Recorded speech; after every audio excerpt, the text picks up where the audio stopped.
Киіз үй туралы не білесіңдер? Алғашқы тұрғын үйлер қандай болған? Киіз үйге ұқсас құрылыстар болған ба? Киіз үй қандай бөліктерден тұрады? Сұрақтарға жауап беруге тырысайық. Киіз үй туралы не білесіңдер? Көшпелі мал шаруашылығының дамуына байланысты киіз үй пайда болды. Киіз үй қалай пайда болды? Киіз үйдің алғашқы нұсқасы қола дәуірінде пайда болған. Осы дәуірде Қазақстан жерін мекендеген тайпалар киіз үйге ұқсас дөңгелек тұрғын үйде тұрған. Ол заманғы тұрғын үйдің көне үлгісінің бірі күймелі арба немесе үстіне киіз үй орнатылған арба болған. Қазақстан жеріндегі ежелгі құрылыстың қалдықтары бізге сол замандағы сәулет өнері туралы мәлімет береді.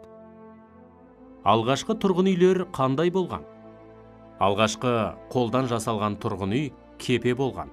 Кепенің қалдықтары Қазақстанның оңтүстік, шығыс және солтүстік өңірлерінен табылған. Қола дәуірінде көшпелілер күмбез тәрізді қима шатырлы жертөле салды. Жертөлелер Қазақстанда, Орта Азияда және Ресейдің оңтүстігінен табылды. Кейіннен оңтүстікте тұрған үйлер шикі кірпіштен қаланса, солтүстік пен шығыста бөренелерден салына бастады. Орталық және солтүстік Қазақстаннан кейінгі қола дәуірінің жер үстіндегі үйлері табылған. Төбесі шатырмен дөңгелете жабылған мұндай ағаш құрылыстар киіз үйге ұқсайды. Ерте темір дәуірінде тұрақты тұрғын үйлер негізінен қыстауда салынды. Сонымен қатар көшпелілер қыстау қоныстармен қатар қала үлгісіндегі бекіністерді де салды. Киіз үй жылдам жығып, шапшаң тұрғызуға, түйеге артып жүруге, көшіп қонуға ыңғайлы. Киіз үй біздің заманымыздың 7-ші ғасырында кеңінен пайдаланылып, киіз басу белгілі бір еңбек кәсібіне айналған. Оған Алтай, Сібір, Қырым тау-тастарындағы сурет таңбалар айғақ болады. Киіз үйге ұқсас құрылыстар болған ба?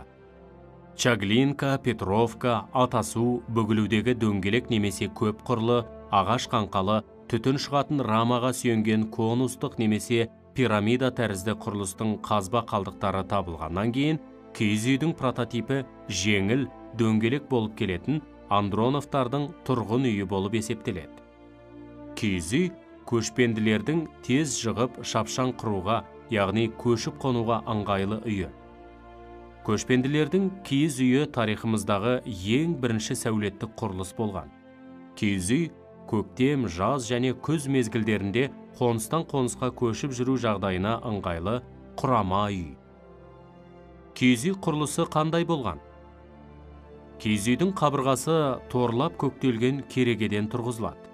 Кереге әдетте екі түрлі болады. Оның бірі кең көзді кереге, жел көз деп аталады. Бұл артуға жеңіл, бірақ сәнсіз, сүйегі жеңіл болғандықтан желге төзімсіздеу болып келеді. Екінші түрі тор көзді кереге, тор көз деп аталады. Ол артуға ауырлау болғанымен желге өте төзімді. Кереге жиналмалы бөлек-бөлек қанаттардан жасалады. Киіз үй неше бөліктен тұрады? Киіз үй 3 бөліктен тұрады. Бірінші, үйдің сүйектері, ағаштан тұратын бөліктері. Екінші, киіздері, шиде осыған кіреді. Үшінші, бау шулары, баулар мен басқұр арқандары. Киіз үйдің ағаш құрамы 3 бөліктен тұрады. Кереге, уық және шаңырақ. Төменгі бөлігі немесе керегенің түйіскен жерлері қайыспен байланады. Көшу кезінде үйді жыққанда жеңіл жиналып, құрғанда керілетін торгөз ағаштары болады. Киіз үйдің көлемі 2-ден 8 керегеге дейін барады. Оларды біріктіре байлағанда қанат деп аталады. Киіз үйді тігу қиын ба? Киіз үйді тігу қиын емес. Керегені байлап, шаңырақты уықпен көтереді. Сыртынан киіз жабады. 2 арқанмен бастырып, керегенің шетіне есікті байлайды. Ақселеу Сейдімбеков атамыз киіз үй туралы былай деген екен. Көшпелілердің сұлулық туралы талғам түсінігі, дүниені сұлулық заңдылықтармен игеру мүмкіндігі негізінен осы киіз үй арқылы көрініс тапты.